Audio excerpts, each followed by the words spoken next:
always talk about something that you can actually do to keep from getting ghosted, because I want to help you. Now, having said that, I need to be clear. There are some guys who are just jerks. I mean, it is what it is.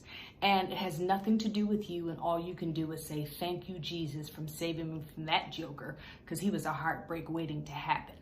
But for the good guys, the quality guys that are out there, here's what I'm seeing, because I see it all the time, because I coach so many women just like you.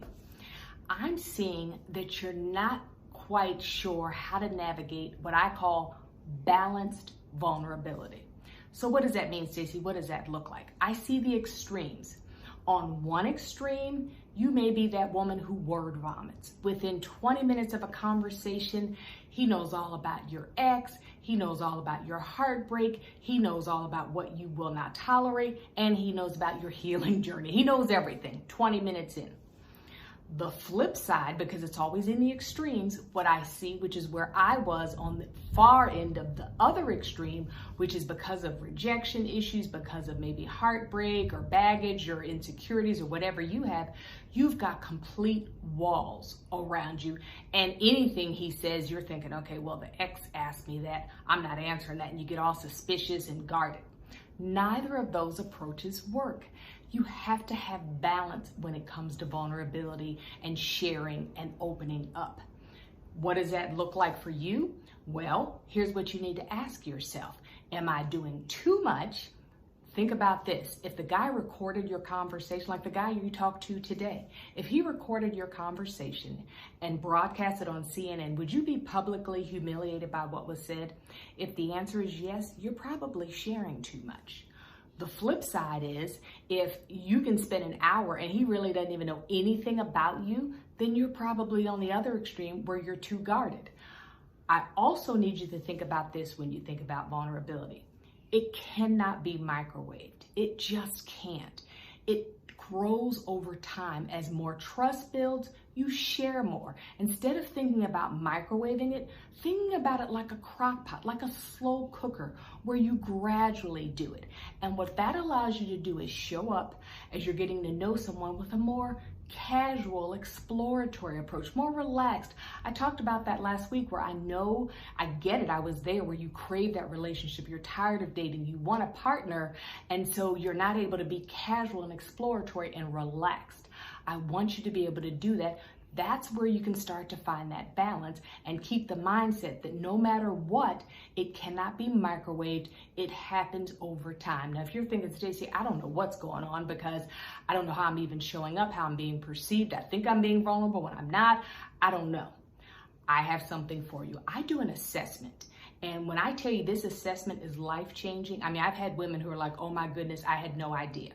It takes about 45 minutes to do the assessment, and then you and I get on a Zoom video call for about an hour. And we look at, how are you showing up? How are you being perceived? How are you hardwired? What are your blind spots? You ever have where you get feedback and it may be a guy tells you, maybe even your work life, they're like, oh, you're intimidating, oh, you're this, oh, you're that. And you're like, I don't even begin to know how that could be the case. Well, it's because of how you're hardwired and you don't see it. It's a blind spot for you because you just don't even recognize that it's there. If that's you and you're like, Stacey, I need to get started figuring this whole thing out, to wrap my brain and my arms around, how do I find true love? How do I get serious about getting the guy that I really want, but I don't even know how I'm showing up? This assessment is for you. Now, I'm getting ready to put it on a Labor Day sale for $397. I mean, you can't beat it. A full-on assessment and an hour video call to figure out exactly how you're showing up. It's a deal for sure. And I've never even offered it this low, but I want to help you because I feel like this is the first step in getting you to the place where you can actually get that connection. So if you know this is you, I'm only going to have a few spots at that price. Go ahead and DM me, like stop right now, DM me and say, Stacey, this is me. I'm serious. I need to figure out how I'm showing up, how I'm being perceived, so that I can get to that place where I have balanced vulnerability. Go ahead. You don't even have to fill out the application for my coaching. Just DM me and I'll get the information over to you.